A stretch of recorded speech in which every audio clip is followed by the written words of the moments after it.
Hello, everyone, and welcome to Season 5 of Goddamn Gamecube. If you like our show, please leave us a rating on Spotify and subscribe on YouTube. Thank you, and enjoy today's episode.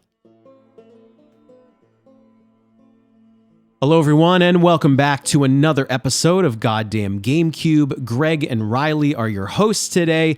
Our friend John is back with us as well, and today we are discussing the very contentious Last of Us 2.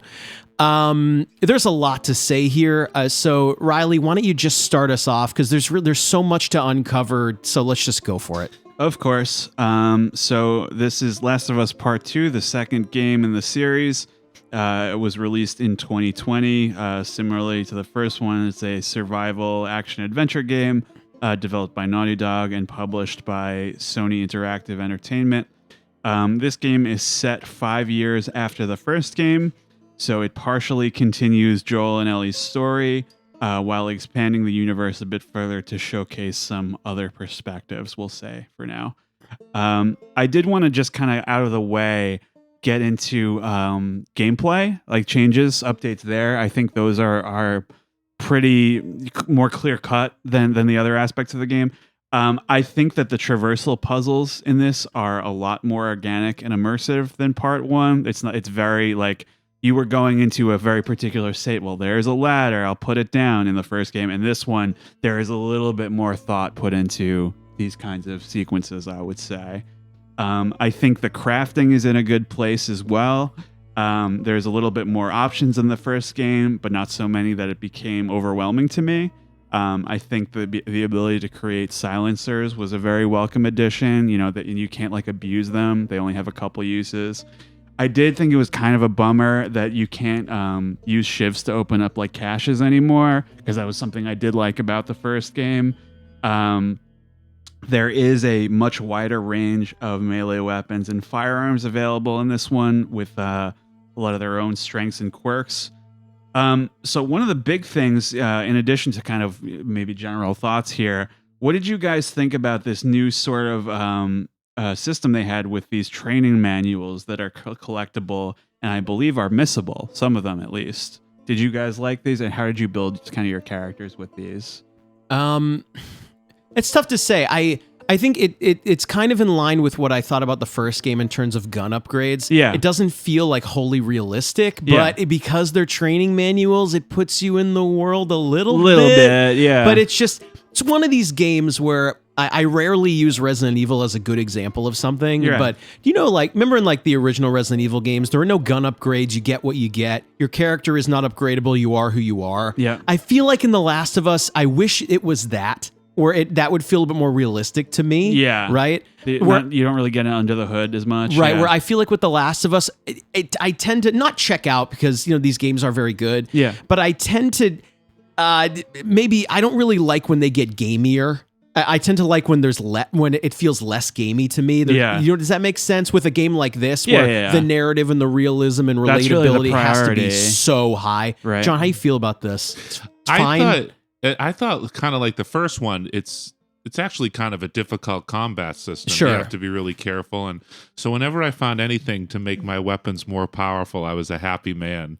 I do want to say I loved the upgrade bench in this game. The detail of when you would, power up a weapon. You see it happening. Yeah, I thought that was really cool. That's unbelievable. Yeah. Yeah. I thought this would come up way later and not in the first 4 minutes. Yeah. But there's one upgrade bench moment that I love. You get attacked? Yes. Where, oh my God, because they do this thing where they ingrain an idea into your brain as a gamer and then break it. Yeah. You always think, we're upgrade bench, it's safe. Like it's essentially a loading screen. It's almost like outside of the game. It's almost outside of the game. But then you're at that moment when you're upgrading and you hear someone run up to you from behind. Like, that game fucking got me. I said to Nick, I just got. Yeah. Like it was a very good moment. But anyway, that was awesome. No, yeah, I was just curious because it's weird that you this is a unique situation where I guess upgrade trees or paths are kind of missable, where you can or cannot, pick up these upgrade manuals. Do what's funny? This system actually exists in Dead Rising. Really? Where if you can find certain magazines about certain subjects, and if they're in your inventory, you're better at them. It's really weird. I don't think they got it from that, but I'm going to say they did. Yeah, let's say that. So there's a couple new infected classes in this. There's like the stalkers, which are kind of like these sneaky kind of guys who are running around. Those guys are crazy. And I really like those. I'm sorry, continue. No, yeah, and the shamblers, I guess, they're kind of like, they look a little Left 4 Dead-y. I think like visually not really that interesting compared to like the clickers or whatever, but in terms of variety, it was nice to have a couple different ones, you know? Would you agree? Dude, there's one specific stalker section where intern Nick was watching me play, and I was locked in. Like I was kind of very slowly walking around with the shotgun, and the stalkers are looking at you from around corners and running away from you. Yeah. I was like, yeah, this game fucks. Like I was fucking into it. Yeah, they're little imps, and they'll like blend into the wall. You think they're dead, and then they like crack out and fucking come after you. I just love when I saw one peer looking at me from like around a wall. I was like, yeah, this rules. It's good. It's really scary. Yeah. I think perhaps more interesting is the improvements to the human enemies, where I think they're a lot more intelligent than the first game. Yeah. Like when they're on patrol, they'll like kind of spin around, and it's like, oh, I was trying to sneak up on that guy, and he's like spinning 360 degrees. And they now they have attack dogs that can sniff you out. You have like a smell trail. And towards the end, similar to Metal Gear, they have they start wearing helmets so you can't headshot them like you normally can. So I thought that was pretty cool. Do you have any other comments on the gameplay changes before we get into some aesthetics? I really felt the smoothness of the gameplay in this game was unbelievable. Yeah, there's so many YouTube clips of people just putting up 10 minutes of beautiful gameplay. That was not the case with The Last of Us 1. Do you mean horrifically violent gameplay? Yeah, exactly right. Yeah, but like, you know, when Ellie jumps off the roof of a building and fucking stabs a guy in the neck on her way down, the dodge button I thought was really cool in this game. About that, yeah. That's a really cool addition. Yeah, just the smoothness, particularly with Ellie. Ellie's such a smooth character. You're going to hear me say this a lot on this episode. The production of this game is very good. It's phenomenal. But I mean, by production, I mean the product you're putting in your PlayStation. Yeah. The combat is very smooth. It looks great, plays great, well optimized, sounds good. Like, it is a good production, no matter what the internet says about this game. The production is, I think, unimpeachable. Yeah. It's really just like so. Any remaining kind of wrinkles when it came to production, gameplay, or aesthetics have been ironed out. Yeah, with this one. And when I say production, I mean the disc as a whole. It's very good. It definitely plays. It's very good. It plays very well. Yeah. So a little bit getting further into that, I think an astounding level of visual fidelity and environmental detail. My PS4 sounded like it was going to explode every time I played this. Yep. It was very clearly like this is the high end of what this console is capable of. And it's particularly, you're mentioning like the character animations are even better this time around. All the little touches when you see them actually make the modifications to their weapons. Yeah. It's like, and something I actually always wanted to see in a game is when your character picks something up, they will physically put it in their backpack. Yeah. It's like, this is where I always thought games were going to get to, you know? So I think that's immense. I've seen so many YouTube clips of like little details in The Last of Us 2, like when you jump into water and you step out and your backpack drips for a while. Yes. Or your shirt drips for a while. Oh my God. If you're looking at the sun, they'll put their hand in front of their face. Yes. If it's raining, she'll pull her hood up. I think all that stuff is like I say, unimpeachable. Yeah. I think I want to say the highest praise I have for this game is with respect to the sound design and the mix. I think in particular, the gunfire and whenever like one of the infected enemies like makes a screech or whatever sound, it is mixed so much louder than anything else, and it really scares you. Yes, at least for me. I think that was incredible. I think, like I mentioned last time, the sort of guitar score is not really my thing, but I did like in this game there is kind of some muted like electronic tracks, like when you're in a tight spot, like in a Breaking Bad kind of score, where it's just like you're in the middle of a very tense situation, like, oh, these guys are gonna find me, and you just hear like the little bleeps and boops in the background. What did you think of the Ellie Plays guitar segments? I liked them. They're fine. I mean, that's what I remember. It's like a little bit of a Wii thing, you know, like where you use the touchpad on the PlayStation controller. Do you remember last time when you said like The Last of Us is missing leitmotifs, and I said it's kind of Take On Me by Aha. Now you can play it. I'm like, great, fucking God. All right, it's fine. What did you think of him as a musician? Were you like, oh, this is stupid? Okay, it was kind of two things. I said, this is cute, but also this is a horror game, and maybe I don't know why you can do this. Well, I think it's semi pays off at the end, I guess. You know what, dude? You kind of are gonna make me eat my words a little bit. Because ready? I think it's one of these things where when you're exposed to it, it's stupid, but then when it does a thing at the end, you're like, yeah, no, it wasn't stupid. Yeah. It's a little bit more of the flavor rather than a central gameplay. Well, also, aspect, we may have not brought it up. Doesn't Joel say in the first game he's going to teach her how to play? Yes. Right? Yes, he does. So it's paying that off at least. Can I comment on the visual fidelity like you were talking about, Riley? The set pieces in this game to me are fucking incredible. Like insane. Oh my God. Like the movie theater that you hole up in as Ellie later in the game, the aquarium that you hole up in as Abby in the game, the beginning going through the town that basically Joel's brother Tommy set up, where people are dancing and there's snowball fights. It's just remarkable. But like in terms of like, even like you go into a hotel at one point and every room feels like it's lived in, you know, like you're never questioning, you know, as you would in an older game, like, oh, I've seen this room before. It's like, it's all very, very well thought out. Yeah. I did want to get into that a little bit where it's really hard for us to comment on this, but I feel like we had to, where it's been widely reported that this team was like extremely overworked when developing this game, often putting in like 12-hour days, overnight shifts, that kind of thing.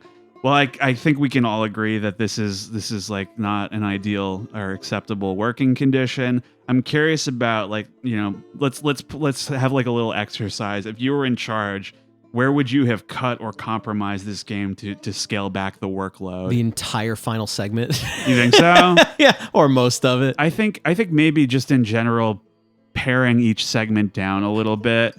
Oh, you know what? I'm sorry. You know what? I don't regret my last statement, but there's a lot of flashbacks to you walking and doing nothing. Like there's a lot of that. I don't love that. Even though I'm not saying those segments are worthless, there's a lot in there, but this game is what, double the length of the first one? It's long. It's long. I remember they said the first one they wanted to feel like a good movie. The second one they wanted to feel like a good novel. Sure. Jesus. Or like a series maybe. Yeah. I think opinions may vary, of course. I feel like the scale was like just too big for me. I think just in terms of like relative to the first game. Because like you said, like 15 hours around or so thereabouts for the first game. This one's like closer to 30. Yeah, it's big. I think you could have pared down some of the heftier sequences a bit and concentrated on just like a couple of really detailed environments that felt, you know, maybe lived in enough to suggest a larger world, you know? There were a couple, like one or two like bigger sandbox areas where you could explore like multiple different ruins. And I didn't dislike that. I thought that was fun. Like, isn't that the bank sequence where you get the shotgun? Yeah, right? You go underwater, you get the shotgun and all that. And there's a couple other buildings nearby.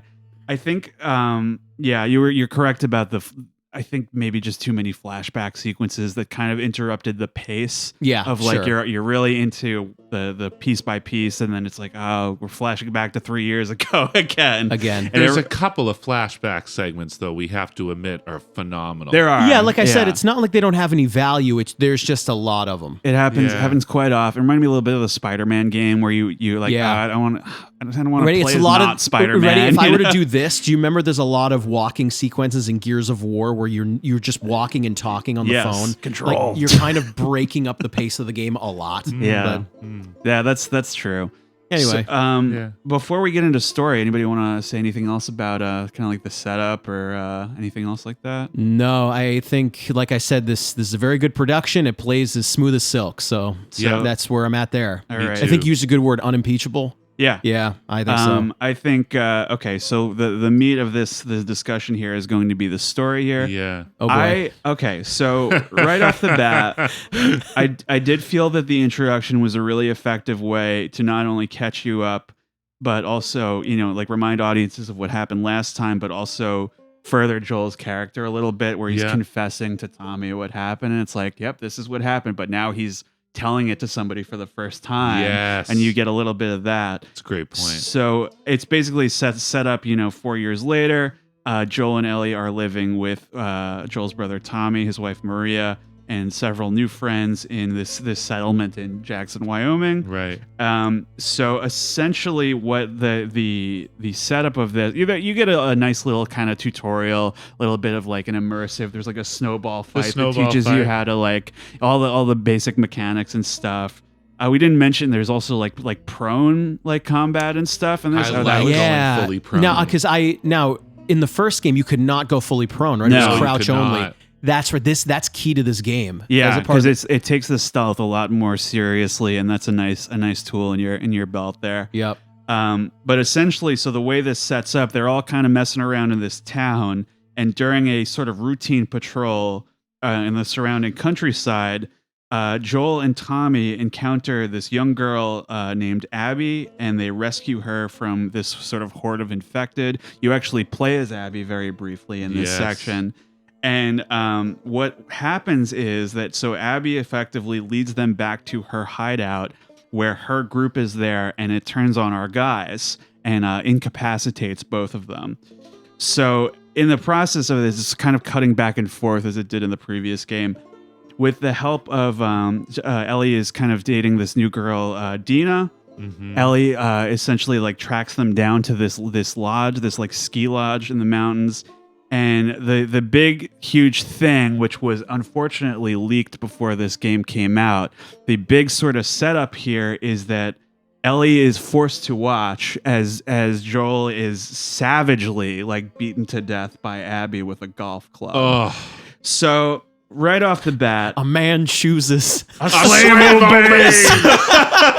See, this is why we got you back. It's like it ties right into that. It ties right in. Okay, so let's go around the room. Number one, how'd you feel about this moment? And number two, do you feel that this was a valid story decision? So I'll start here. This was not spoiled for me before I played it, so I didn't know this was going to happen. Yeah. And when they did this, I kind of like did one of those like man nods where I'm just like, he's about to get it. That's right. It. And I said, oh, are they going to kill my man off? Absolutely. Yeah. Like it's going to happen. And I think it was, I don't know what the right word for this is. It happened so early where it's almost like it's intentionally supposed to be very surprising. We're killing off Joel in the first couple of hours, but it's almost perfect. Yeah. Right? Where, hey man, like if you want your comeuppance for the last time, well, we're taking a fucking 9-iron to you in the first couple of hours. And I mean, I don't know whether it was this weird juxtaposition of I was very surprised, but also I expected this, where I'm like, okay, they've got my dude on the ground. They just shot him with a shotgun in the leg. I think we're done here. Yeah. Ouch. Yeah. And John, I knew it was going to happen. It was spoiled for me. But I thought they handled the moment brilliantly well. I mean, Ellie's scream as Joel gets hit is so fucking disturbing. Yeah. But the moment that really blew me away was the moment after Joel's death, where you walk through his house and you're like grieving. And she smells his jacket. She smells his fucking brutal. jacket. She picks up photographs of him. She picks up that, to me, was like almost so real life. It was hard to go through. Yeah. I think so. Basically my perspective is I knew he didn't make it, but I didn't know how it happened or when it happened. I assumed he was going to last a lot longer in this one. And I think it was a great decision in terms of it had to happen at some point. I think, the death of a main character is often reserved for like close to the end of a story, at which point like it's hard to feel their absence because you're like the story's over anyway. So it's like, that's it. So when you get rid of that, like earlier on, it helps you connect with Ellie, if you feel like the absence. I think it is an incredible motivator for like a new journey. I mentioned this here, and it provides, I would say, more motivation than most games give you for disliking, let's like in quotes, the antagonist, you know, like setting this up. This is, you feel exactly the same way Ellie does. There is a direct connection. Really, the only issue I took with it was this is another big like Walking Dead callback. You familiar with this moment? Oh yeah. Like a major character is like it's like a baseball bat instead of Glenn, right? Yeah, I believe so. And it's like a huge like, it was one of the big talked about moments from that show. I'm like, yeah, it's a little close, but it still works. It's a good. I think it hits very hard. Of course. I feel like there was a lot of people who took issue with this game who just really couldn't come to terms with it. I mean, it feels awful saying it out loud, but it's like this was a really good decision for them to make. And not only to kill off Joel, but to really put it in your face early to motivate you for the whole game. Yeah. And I think it really is, like I said last time, I did not think this guy was going to survive very long. I didn't think, maybe if you wanted to kind of, if you were happy with the end of Last of Us 1, it's like, okay, they lived together for a much longer time, whatever. But it's like anything else where you make a sequel, you got to go back to the well, and everyone's lives are going to be put on the line again, you know? Yeah. So it's just inevitable. Let me say this too. I wish I said this a few minutes ago when I was talking about this sequence. If you're the kind of person that thinks Joel is ultimately a villain of the first game, you kind of saw this coming, and that's why I kind of nodded my head and was like, all right, like, give it to him. Like, by that I mean, like, okay, put him down, I guess. Where I said, I'm not saying, am I saying Joel's the villain of the first game? It's no. I reject that wholeheartedly. I reject it too, Riley. I think the answer is no, but when you think about, he kind of damned the whole world to lie to her. Let me tell you this. Fuck, man. It's like, I see the perspective, but the way it's handled is not sweaty. Exactly. You know, like, it's very like, you know, there's the alternate perspective too, where, you know, he could have let her die. And it's like, come on. I know. I think like it's hard for me to articulate this the right way. I think I said before, him dying this early is not surprising. It was not surprising to me because there is some aspect where perhaps you were the villain of the first game, even though I don't buy that. Yeah. Well, if it's like, it makes narrative sense, you know? So moving on a little bit here. So in this moment, of course, Abby's group lets the rest of the survivors go. Yes. And so after some time has passed, Tommy, Joel's brother, heads to Seattle in pursuit of this group, these people who murdered Joel. And Ellie and her girlfriend Dina are following close behind. So I want to mention very quickly that I this endeared me to Dina very early. I'm like, this is like a Master Samwise kind of situation where it's like, good for her, like, because this is going to be a fucking difficult journey, and it's like she goes along with it. I'm like, what a pal, you know? Like I love that. But so it's here. You kind of, I think pretty much the majority of the game is set in Seattle. Yeah. Yep. Yes, it is. And it's crazy because it's so perfect that this is like, it's going to be like some of the most miserable times everyone has ever had. And it's in Seattle where it's always raining. It's always overcast. It's like the perfect setting. So it's revealed essentially that Abby's group is part of this Seattle militia called the Washington Liberation Front, WLF, or they call them the Wolves a lot. Yeah. And so after escaping an ambush earlier on, Dina actually reveals that she is pregnant via her ex-boyfriend, Jesse. And this guy actually shows up in Seattle to come after them soon afterwards. So Dina is helping you out a little bit at first, and then it's just kind of like she becomes incapacitated pretty quickly, and Jesse kind of takes over for her and assists Ellie with searching for Abby and her friends. So it's around the like there's a big kind of chunk of Ellie gameplay, and it's like the middle point where they run into the Seraphites. They call them the Scars because they all put like after their the founder had like a scar on her face, they all kind of do it to themselves, I think. Yeah. So this is this like religious cult, I guess, that they all wear these like very plain brown garbs. They all use these very like medieval weapons and stuff.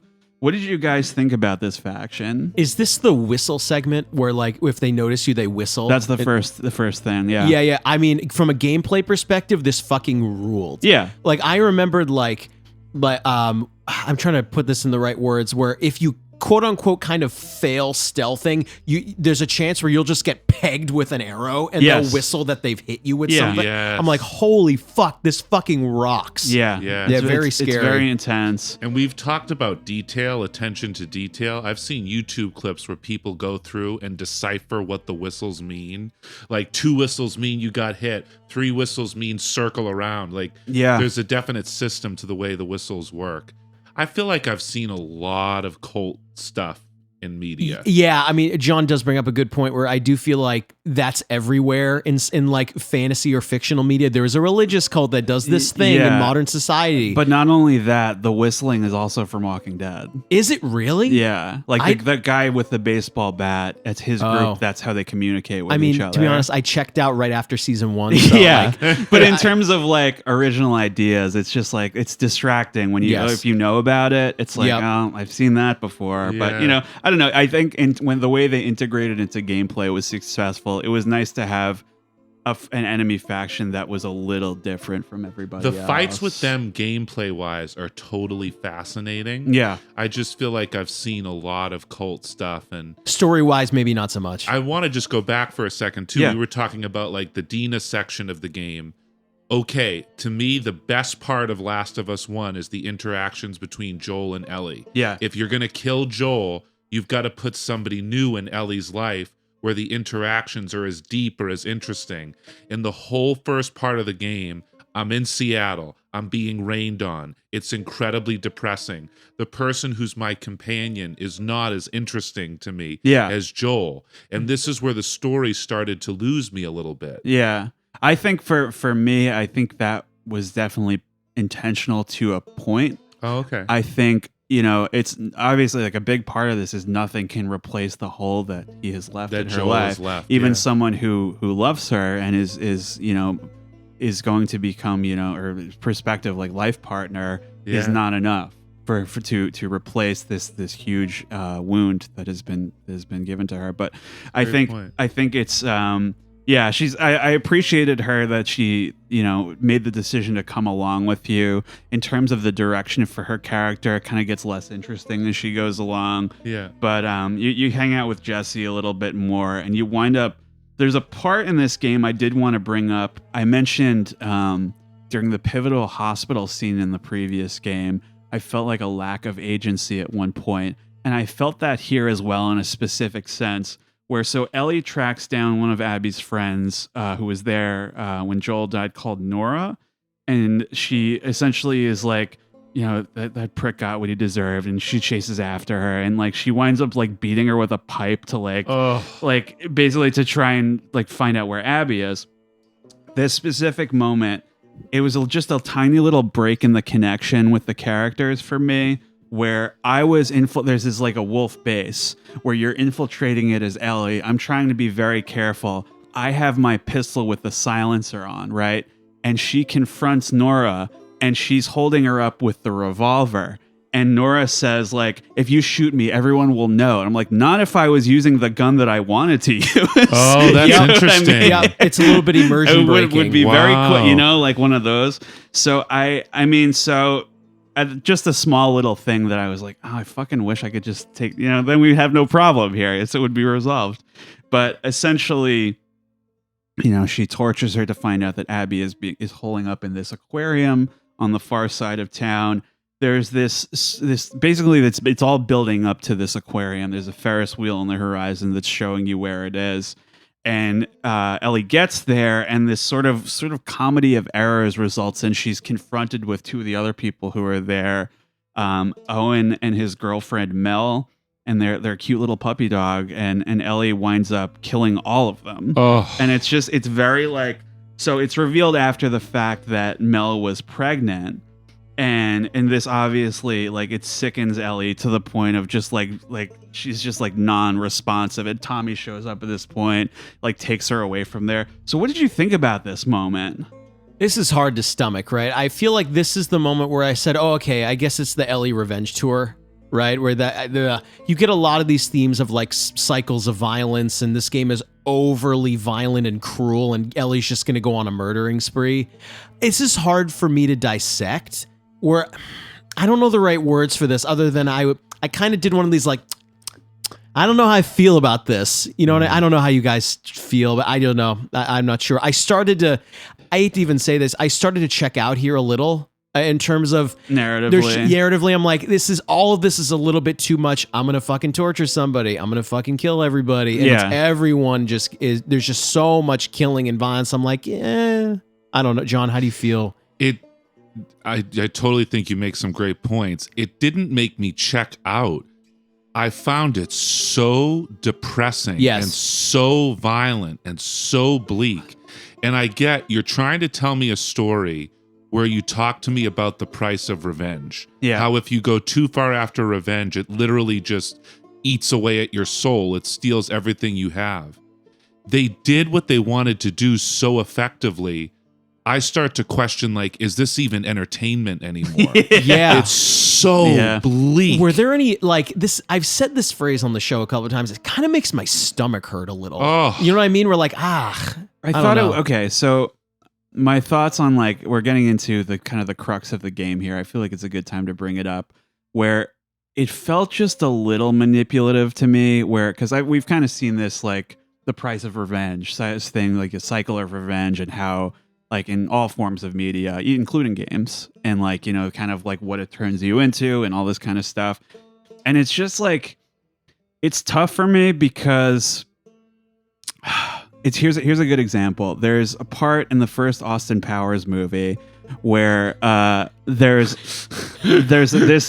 this henchman, and it's a very funny scene where, like, he's standing in front of a very slow moving, like, steamroller, and they're like, get out of the way. And he just stands there screaming, and they run him over. Yeah. And then there's, like, a mid-credits scene where it's like someone goes to the henchman's family and informs them of his death. And it's like, it's something like, yo, you never thought about that, did you? That this innocuous, like, whatever guy had a whole family and everything. And it's like, there's a reason why they don't get into that. And it's like, you know, people are kind of like, I don't know. It's just, like, the guy who threatened to kill me over a parking spot a couple of days ago probably had a family as well, but I still hate him, you know? Right. You know what I mean?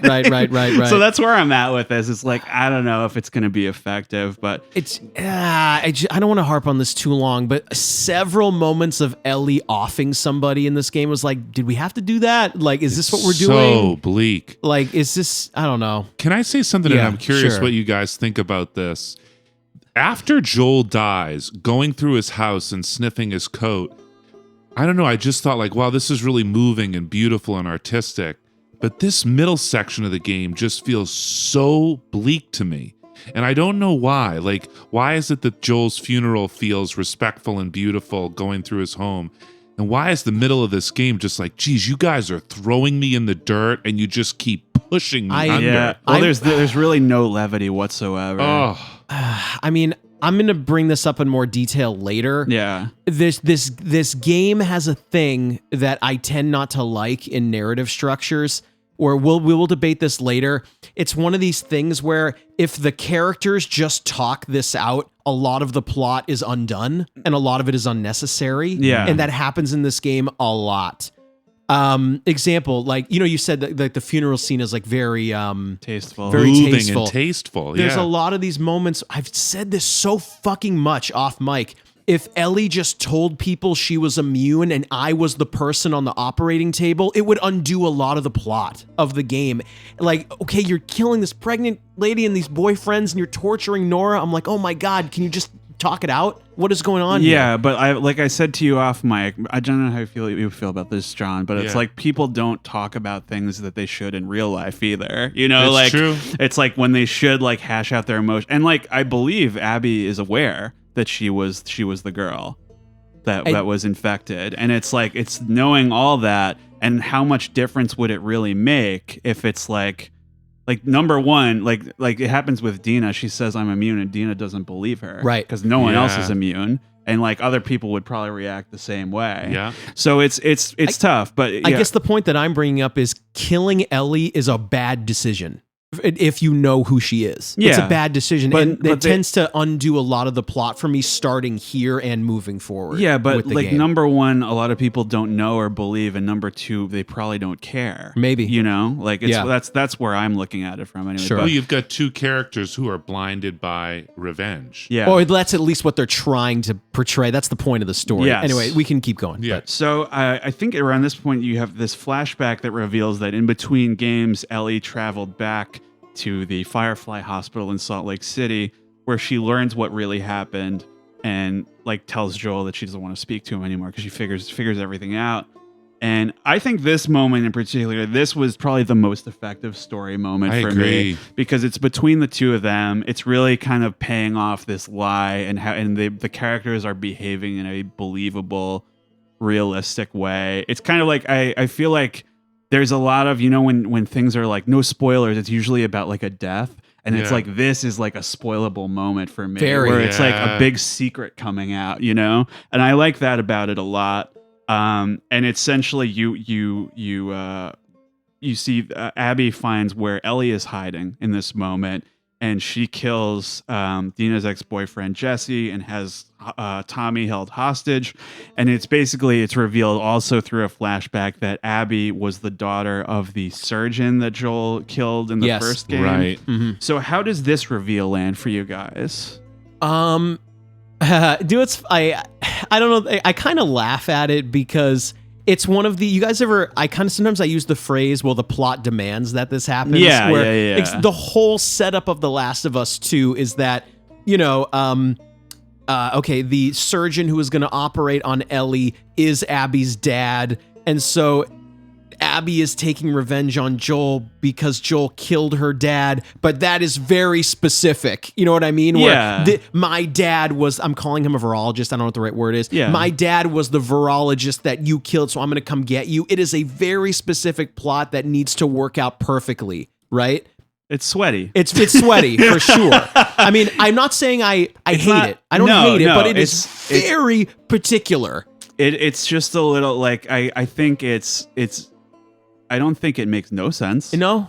I think it is a little bit the way it's just this whole moral quandary. I think it just doesn't quite portray both sides as equally as it could. Where you see in the past, you know, Abby having this relationship with her dad, and it's like, oh, he helped the zebra out of razor wire. He was actually a great guy. And like when they're discussing like the operation on Ellie, he's like, he really wants to do it. He's like, come on, please, let me cut her head off, please. It's going to save so many people, please. And then Abby's like, hey, if it was me, I'd want you to do it. And it's like, this is was a little bit much. This isn't really endearing me to these characters. You know what I mean? That's why I brought up before, there were certain things in the first game. Remember I said, I wish the surgeon said something in the first game. It could have set this up a little bit better. Yeah. He's just holding the scalpel. I'm going to do it, right? I wish they had a little bit more on who he is and why. Then again, it would undo the conceit or the deceit of this game, but it feels very like there are very specific people involved in this plot, and this plot has to go perfectly for you to believe in this. It's less of a universal experience because of that. It's very like one-on-one, two-on-two. So what we're saying, that's really, you guys are making me think, the big thing this game has to do, the hardest weight it has to pull storytelling wise, is midway we have to switch to Abby and have sympathy for her and have empathy for her. But we're saying those storytelling beats were a little bit lazy. It's a little bit lazy to have her dad be this absolute hero of a doctor saving a giraffe. Not necessarily lazy, but maybe could have been a little bit, add a little more dimensionality to it. Where, as I feel like a lot of the characters in Last of Us 1 did have that dimensionality. Right, yes. Like how do we get endeared to Joel and Ellie through all these like really specific, not overly sentimental moments? It might have been nice to have more moments like that to endear us. You can feel a little bit the game developers' fear of, we really got to make you like Abby quickly. Because I believe there was this is the workshopped version of Abby. Like they were like, the play testers was like, I really just don't like care for her, and then they made her more sympathetic in later drafts of the story. And so, yeah, you're right. So at this point, your perspective shifts to Abby, 3 days earlier. And so she is in this WLF compound, and she is convincing their leader, Isaac, to let her pursue her ex-boyfriend, Owen, one of the characters who's killed by Ellie, who went missing in the Seraphite territory while he was scouting out or something. So we'll get into any maybe perceived structural issues later, but how did you feel about having to play as Abby on a moment-to-moment basis? I at least thought it was a little bit surprising that you do it. Yeah. And it's not a small segment. It is the second half of the game. Yes, it is. I was surprised at, we sort of kind of derided the length of this game in the beginning of the show. It is at least surprising that there is a second half of the game, and it is the Abby section. Yeah. It's interesting. It's not like a cute little like vignette of a thing. It is the entirety of the second half of the game, which is interesting. I guess, right? No, I would argue it's a 3-act game. You go Ellie, sure, of course. Abby, and then California Ellie. Right, sure. Yeah, I think so.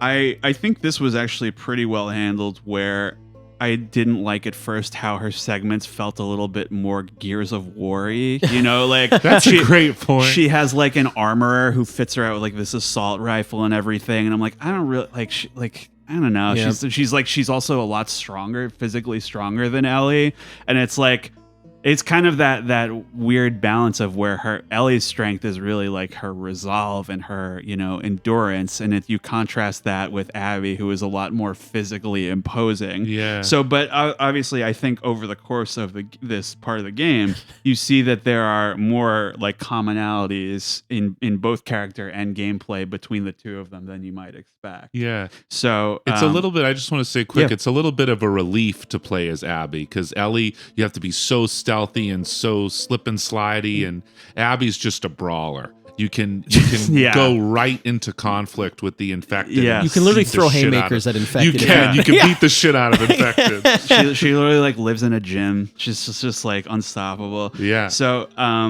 there's a part here. So Abby gets captured by the Seraphites here, and she's rescued by these two kind of runaways called Yara and Lev. Yeah. And they are these escaped siblings who are being effectively pursued by the rest of the Seraphite tribe because Lev is transgender. So I think like this part is like the part where you have to escape. I think it really bangs. Mm-hmm. Like it's like the part where you're like in the rain and there's like infected coming at you and there's fires everywhere, and it's just Abby with like fucking hammer and just like laying them out. I'm like, let's go. I love that part. Yeah. But it's really like so they eventually reach Owen, who is planning to desert. They're kind of set up in this aquarium.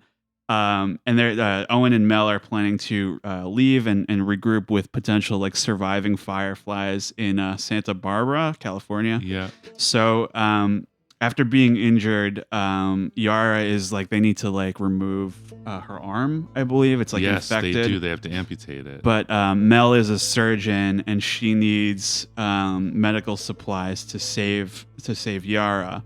So Abby is going to have to go back into wolf territory to get these medical supplies. And I was a huge fan of this moment where you have to climb up a skyscraper and you have to cross these very like tenuous bridges at the top to cross over their territory. It's just like one thing that I like actually have not seen before. And that part is very like... It's a vertigo. You almost like, get a little bit of Mirror's Edge here. Yeah, right? We're like, my stomach is churning a little. And they seem to be very the Scars or Seraphites. They're very like in control of their emotions and everything. So it's like she's like Abby is like, what, you people do this like all the time? It's just like ridiculous. Yes, isn't it a big story point? Doesn't Abby have a fear of heights? Oh, you could be right. So. Yeah, I think it is a big story point. Yeah, and It's interesting too, because so it's this, and then you have to go to the hospital, and then there's this sequence where it's almost like a boss fight in the basement with this big monster, the Rat King. Yeah, the Rat King. That was great. That was really intense. Dude, way better than the Dark Souls 2 Rat King. Oh God, yeah, that guy. It was wicked intense. That was really, because it was surprising, because we had never seen anything like that, in this game before. And I think it's I'm going to bring up some comparisons later, but they kind of take a page out of the Halo 2 arbiter section here where it's like, we know this is a new character that you're not comfortable with, but we're going to let you do all this cool shit as them to like ingratiate you a little bit better with them, you know? Like Abby definitely has like the more exciting like action set pieces and stuff, she does. I would say. So they get these supplies, but what happens is that Lev returns to the Seraphites island settlement to try and convince his mother to leave the Seraphites with them. So Abby and Yara have to pursue him there. And after infiltrating this settlement, which I actually like this area a lot, it was very like lived in, very different looking from everything else we've seen before. And they find that Lev has accidentally killed his mother in self-defense because she was like, you're rejecting our ways and everything. It just couldn't be converted into leaving.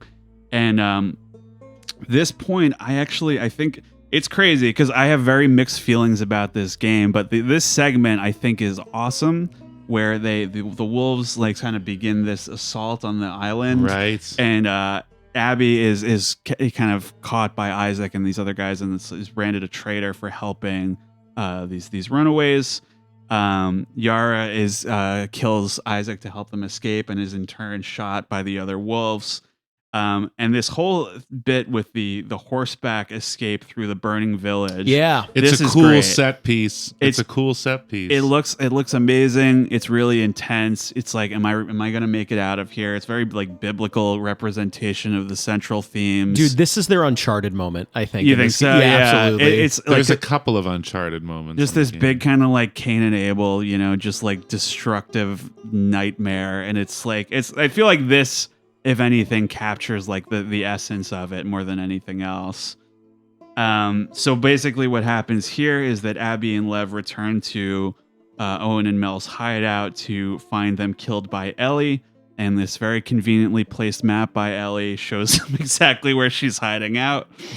And so you cut back to kind of where you left off with them, where Abby shoots Tommy. You think that she kills him, but we learn later it's not the truth. Yeah. And Greg and I were having some funny conversations about this part of the game. Is this the boss fight between like Abby and Ellie? So you want to talk about this? Yeah, sure. So I'm gonna be as genuine as I can. This is probably the worst part of the game, if you ask me. Yeah, I agree. Where I thought this was. I said this when I was playing. You were just reminded me it's a video game. I don't like it anymore. Yeah. Right? Where. Come on, man. Like, you have to do this stealth boss sequence where Ellie's the boss and you play as Abby. Dude, I'm out. Like, this, I've been reminded it's a video game. Also, I don't want to kill Ellie, like, as the player. Right, that is my character. Like, I don't want to. I don't know if you guys did this. Did they think that it was going to.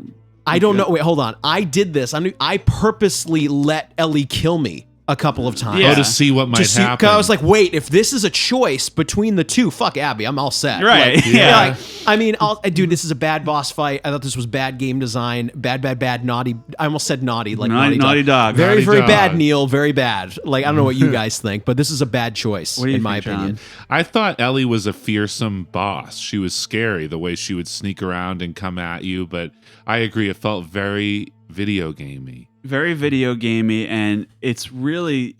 It makes me wonder, like, because here's my perspective. I think this is where the two perspective approach reaches its fail state for me. Yes. Where, sure, I like Abby more than I used to. Like, spending some time with her, and seeing the kind of, just because you belong to the Seraphites doesn't mean you follow their beliefs completely, and vice versa, and all that stuff. But I still don't want to watch her harm Ellie, and I definitely don't want to be in control of her while she does it. Yeah, and do you know what absolutely took me out of the experience? Like I told you, I purposely let Ellie kill me. Yeah. And there's an on-screen loading screen help hint. Oh, well, Ellie does this, and she's vulnerable when this happens. I'm like, oh my God, I'm so checked out. Yeah. Like, I can't believe they gave me a loading screen tip of how to defeat Ellie. Defeat the main character. Huge thumbs down. Like, could this have just been a cutscene? Yes. And almost been more effective. Yes. Okay.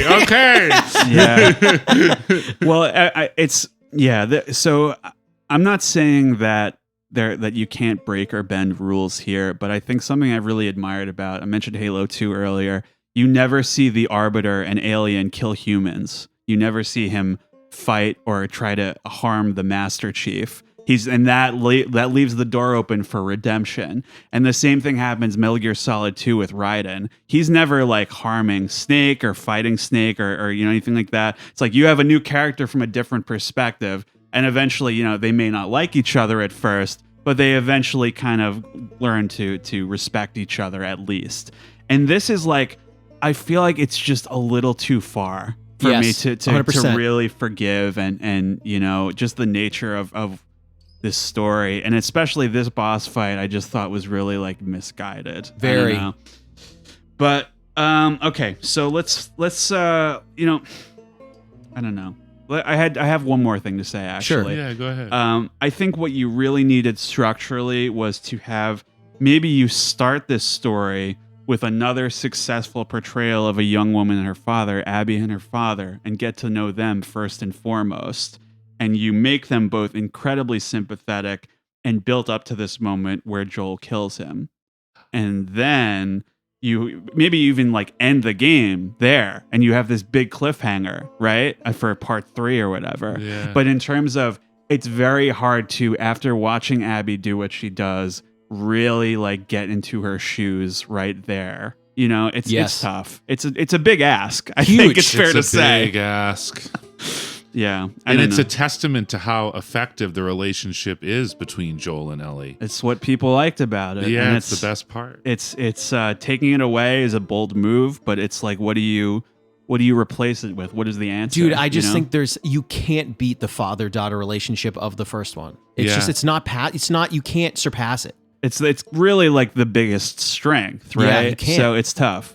But let's just get into the next part here. So the story flashes forward several months to Ellie and Dina living on a farm, raising Dina and Jesse's son, and they lead a peaceful life raising sheep like Joel always wanted. That's what he said he always wanted. Ellie is still haunted by his murder and experiences panic attacks that sounds or things set her off that remind her of the incident. I think that PTSD sequence is unbelievable at the farm. It's so well handled. As much as you try to let it go, it just keeps haunting. It keeps her. haunting you, yeah. And essentially, so it is revealed that Tommy survived. He's just he's blinded in one eye after this, and he gives Ellie information on Abby's whereabouts. So despite Dina's protests, Ellie leaves to find her again. And what I did want to mention that I thought was interesting about this is that they give Ellie several opportunities to leave well enough alone. Like each day in Seattle is kind of like, well, you made it through that. Are you really going to go back out there? Are you going to keep going? And then this in particular is a real like, yes, if I don't have anything else, this is what matters the most to me. Like I need to resolve this trauma. And so essentially what happens here is that Abby and Lev are shown arriving in Santa Barbara, where they make contact with the Fireflies through some like ham radio equipment and one of their old bases. And they're regrouping allegedly at Catalina Island, but they are captured here and tortured. It's seemingly like enslaved by this like local gang, the tunnel snakes. Yeah, they're called slavers. Yeah, they're slavers. The rattlers or something. Yeah, the slavers from Fallout. Yeah. So how did you feel about the arrival of this faction, this presence of this faction? I was kind of all set with the game at this point, where I remember playing this very late at night and I said, oh my God, there's an Act 3. Oh my God, of course we're going to go out and get revenge again. I can't. Also, like after that really bad like Ellie Abby boss fight, I was just kind of like, can this game end? Like, where is this going to end? There's a good 5 hours left, dude. After that point, yeah, I was not huge on this segment in general. It really felt like, oh my God, we're starting a new chapter, and I'm exhausted. Exactly. Like, oh my God. But not in a good way. It wasn't no. It wasn't like the Deadly Premonition thing where, oh wait, it's not over. Holy fuck, this rules. It's like, oh my God, and it's like this we're isn't going over. to a new state, and you're fully fleshing out California, and it looks beautiful, but my God, it's not quite as long as the other. I mean, it's shorter. It's much shorter, but it's at this point, it's really kind of like dragging your ass across the concrete. Like it's. I think structurally it makes sense. If the game was like the other sections were shorter, I wouldn't have minded it as much. But I was really like gasping for air. Yeah, sure. So I think I'm curious. Can I just ask? I'm curious. Are you guys because I hate to say it, I'm so anti-Ellie at this point. I'm like, you've got a baby, you've got a partner, you caused so much death trying to get Joel's killer. You gotta let this go now. Number one, you're right. I agree. I think I would have felt a little bit more emotionally compelled if this was not a 5-hour gameplay segment. If this was hey, we know where Abby is, and Ellie really wants to go. There's no raiders, rattlesnakes, I don't care what they're called, tunnel snakes. Rattlesnakes. Like, if that doesn't exist. Tunnel snakes rule. Well, all I'm saying is, like, let's say they just brought you to the final segment where there's a final conversation with her and Abby. Does there have to be yet another hunt? Like, if you just go there, and if you, almost like, there are so many games that have done this where they bring you to the final confrontation and it is quite brief. Yeah. This is like another fucking thing. I know. God. I agree. It's too much. Well, here's the thing. This may surprise you about me. I like to think of myself as a very compassionate and generous person, but if somebody like crosses me, I'm very petty. So this segment, I was still on board, not on board with the experience of playing it, but in terms of like I totally get it. Like, she can't get over it. Nothing. Like, we gotta put this to bed. Hold on. I understand the emotional. It's unresolved. Yeah. Like, you have to go do this. I get that. I was in for that. I just don't like what they make you do. What they make you play. Completely. I agree. If she says, I'm leaving my family, and then the next scene is her confronting Abby, that might have been a lot more Or effective. they bring you right to, I don't fucking remember exactly what the set piece is. If they bring you right to the fortress, you're right there. Yeah. Like, right there's no there. walking through town. There's no that weird part where you're swinging on a pole and you get stabbed in the side. And I'm all set with this. Just bring me right there. I just I agree with that. It's Greg. really just like, imagine this happened to you where you lost everybody and then someone came into your life who was like not related to you and had the choice to leave you, whatever, and then you formed this bond that is really just kind of, it defined you, and then someone forced you to watch as they savagely fucking crushed his head with a blunt instrument. I would be haunted by that for the rest of my life. I would probably see it through until it destroyed me. Like, okay. it's like, like I said, emotionally, tonally, absolutely, we need to go finish this. Yeah. 100%. Yeah. But let's move on here. Let's keep going. Yeah. Okay. So this a little bit out of nowhere, a little bit indulgent, we'll say. But another thing about this faction is that like there's a lot of like shades of gray in this game, and these guys were pretty definitively evil. That's true. Like it's kind of putting the whole thing into question. Like, what kind do of caricature-y. Yeah. It's like, what are you really saying? So Ellie arrives at Santa Barbara here, wipes out all the tunnel snakes, and rescues the prisoners. And then they point you. She's like, "Where's Abby?" And like, "Oh, she tried to escape." And she's probably dead by now, is what they tell you. And so you go out onto this beach, and there are all these people who have been effectively like crucified on these big pillars. Like, she's out at the pillars or whatever. And I thought there was actually a really nice misdirect here, where it's at one of Abby's big defining characteristics, she has a long braid. The first one in your direct eye line has a braid, and it's like, is this her? And it's just some other dead girl. Oh, wow. And then you turn around, and Abby is like, looks nothing like how she's like emaciated. Yeah. She has like very like few tufts of hair left and all this stuff. So effectively what happens here is Ellie cuts her down, and it's a big, like, I was really like, are you sure you want to do this? Like, you came here to kill her. Like, it felt like almost like a WWE moment, like Stone Cold is like, get your ass down off that cross so I can pin you back up there myself. You know what I mean? Like, what are you doing here? So she basically takes her down, and then Abby takes Lev off of his like pillar or whatever. And what happens is they are kind of in the process of escaping, and Ellie remembers again, and she says, I can't let you leave. And then, so you get this final Metal Gear Solid very 4. Metal Gear boss fight with the two of them. And so it's inevitable. I think I really like the composition of the simplicity of, you can really only see the two of them in like the ocean, and it's just that and the reflection of the sky and everything. It's just very simple. It's just the two of you left. You know, it's what it's all coming down to. It's The Last of Us. It's The Last of Us. The problem I have with this scene is that Abby is described as being like tortured, close to death. How the fuck does she still have any energy to like fight in this moment? It's crazy to me. Isn't this like, I just feel like I understand why you had to finalize this resolution and go find Abby. Yeah. But like, why is there like a punching boss fight? Like, wouldn't it have been enough to just see how messed up she was? Or I'm just, listen, it's not one of these moments where, Greg, you didn't direct this. Right. But it's one of these things where when you see her up there, you know, essentially like being crucified, even if I give you the benefit of the doubt where Ellie wants to cut her down and talk to her, have it be a conversation, like a final moment. Yeah. Like, rather than like, it's now like kind of a weird punching sequence. Like, I don't know. Like almost a boxing moment. It's almost a boxing match. Yeah. And I just wish this was directed differently. Have the final conversation with like, I know you did this and I know you did that, but we're done here. I want to say, isn't there a movie where something like this happens where it's like, I came here to confront you and you're like a shell of what you used to be kind of thing. And I feel like that it may have felt anticlimactic maybe, but I felt like that was really the moment to have her have a change of heart is when she sees Abby. I think they made a lot of mistakes in this game, but I think the moment where they made a big crucial error was when Ellie says, "I can't let you leave." Yeah.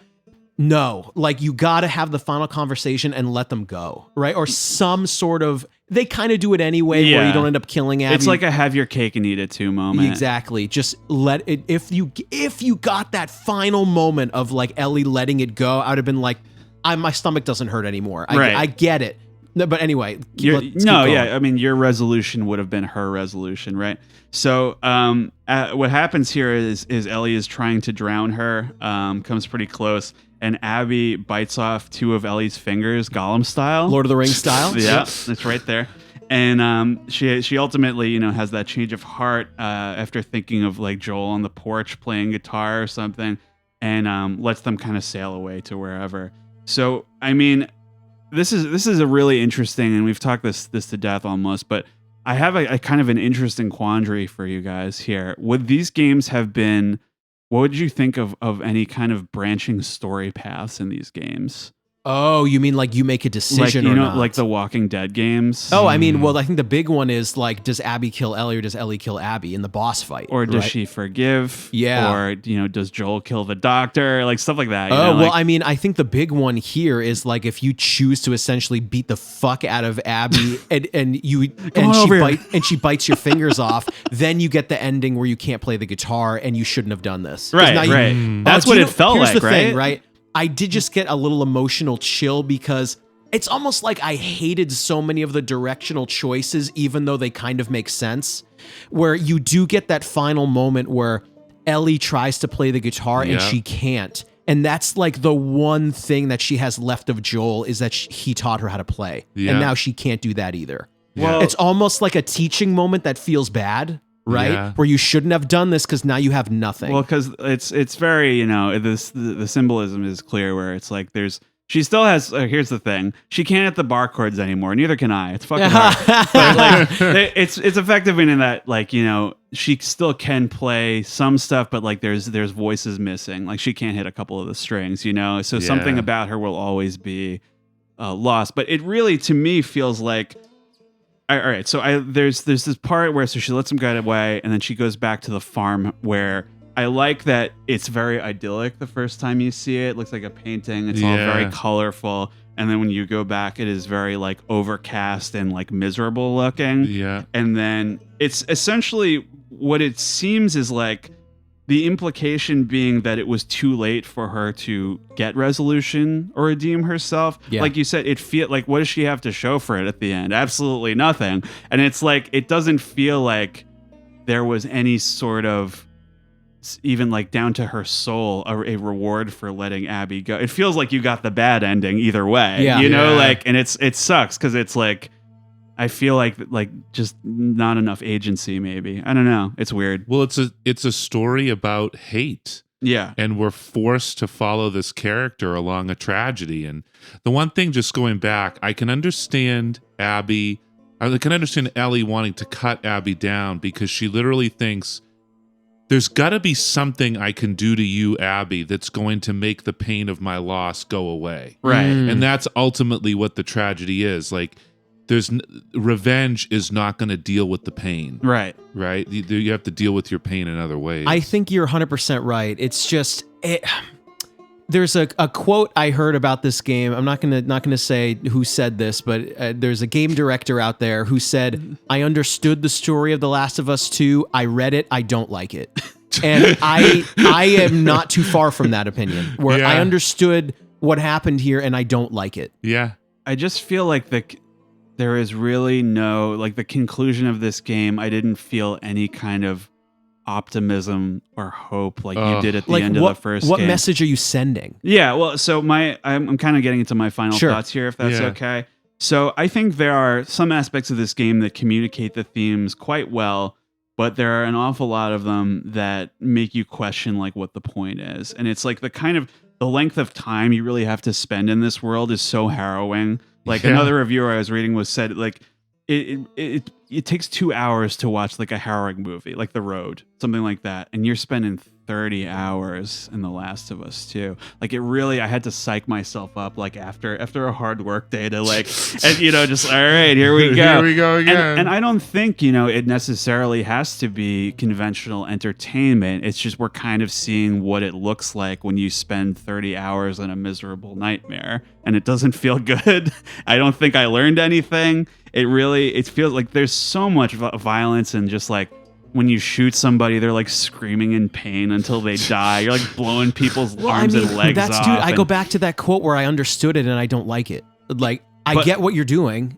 I just don't was it like it. To kind of, because it makes me, I can't tell like what the objective was, where I consider like, is it like when Hank Hill catches Bobby smoking a cigarette and he says, all right, you have to smoke 100 cigarettes. Like, is it to make you not want to play games or not want to kill people in games? Or is it like to think about it a little bit more? I don't know. It's just, we could talk about this for so long and kind of do a revolving door argument here. I just think there were certain moments where if you just turn the other direction, the whole game feels more digestible. If the director...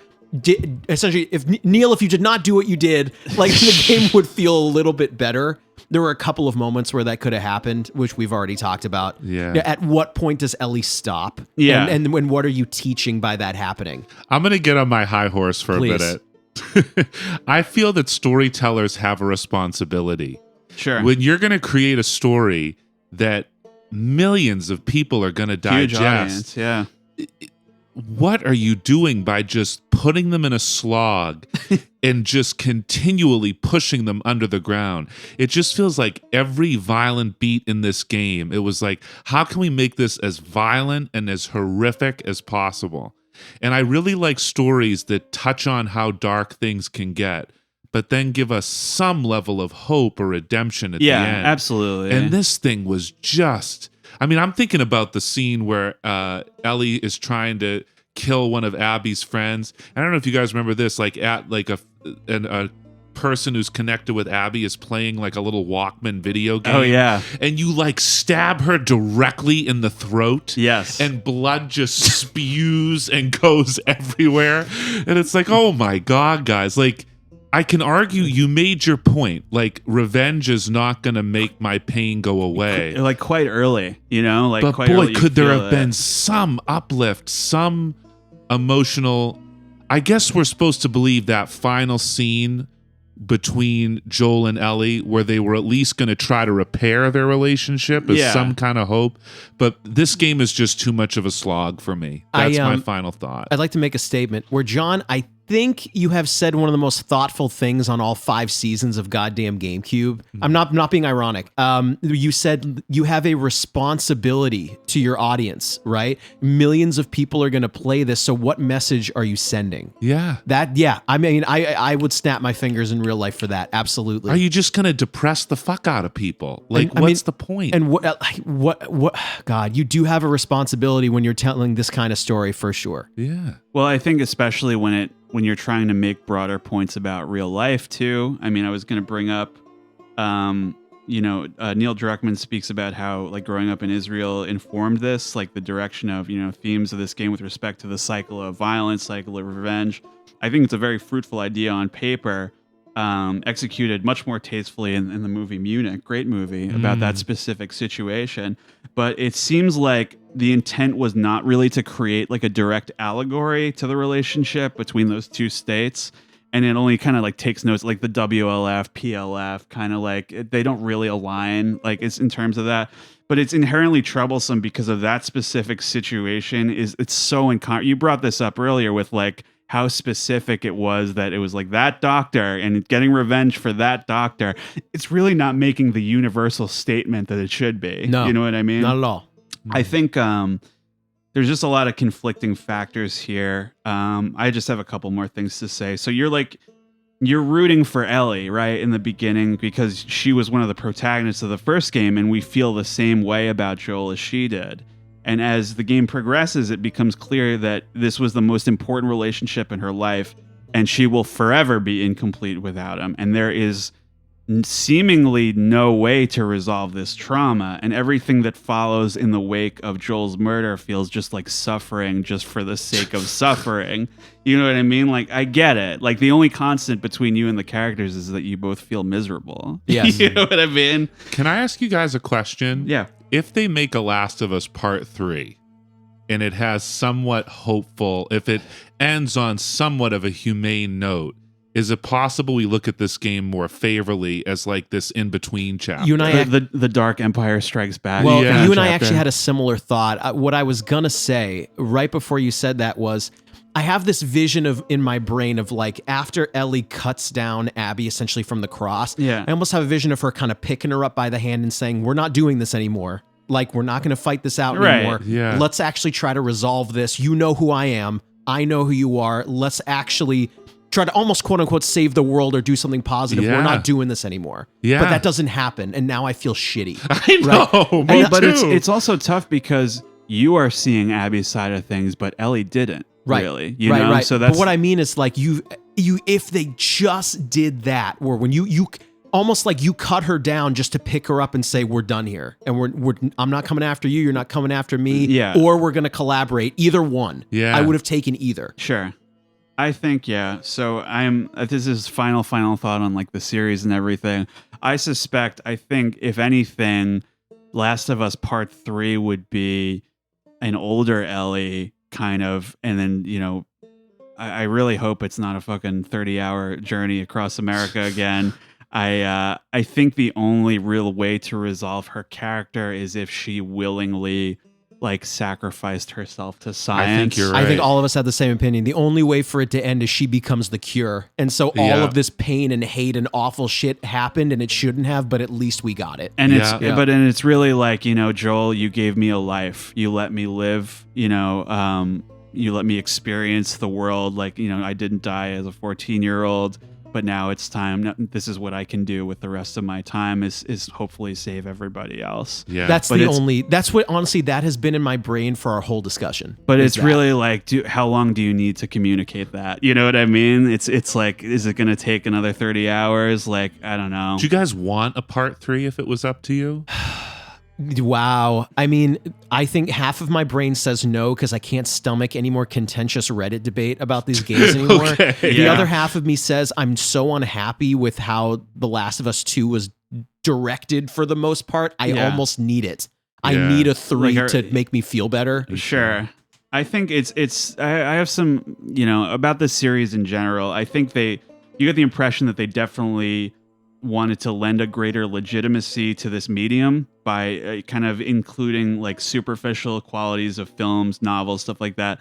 But I feel like they failed to kind of take advantage or worse, inhibit games' inherent interactivity or player agency in a lot of ways. So I think in some ways it's like it's worse that it's a game, like that you have some degree of control. It would be better if it was completely out of your hands and you were just seeing this unfold. Well, that's interesting. I feel like it's just like it creates this divide between you and the characters, and it would be the ideas and the emotions. If there was a more harmonious connection between you, it would land a little bit better.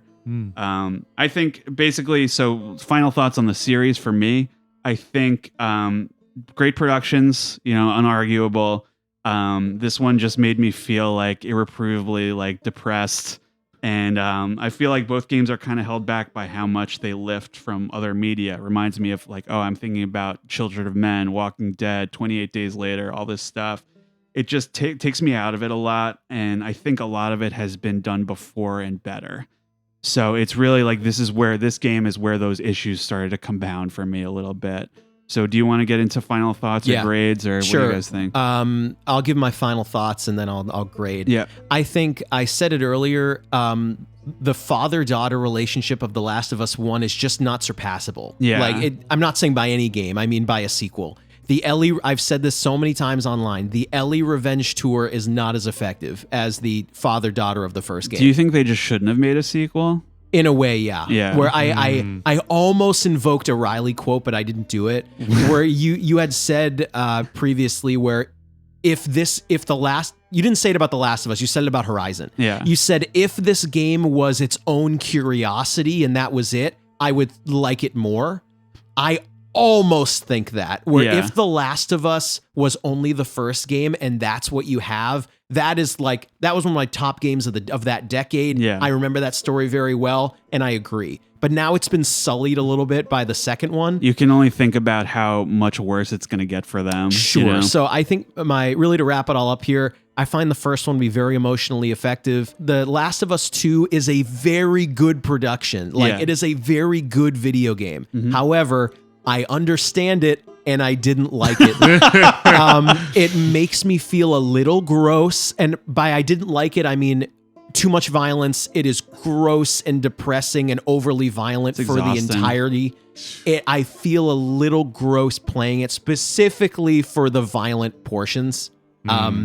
So for me, that I can't have this game, if we're talking about grades, I can't push this game into the C range because the production is too good. Like I have to go B-, the lowest B- I could give. Okay. Go ahead, John.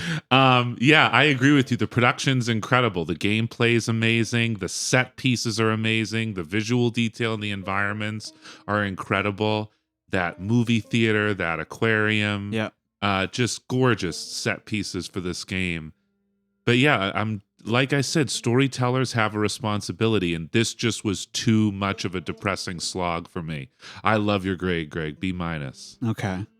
Yeah, I think it's interesting because you do want to have creators to have like the freedom to tell the stories they want, but in terms of you're going to have this thing that's going to communicate to like millions of people. What is your point? And it's really hard to tell in this one what the intent was.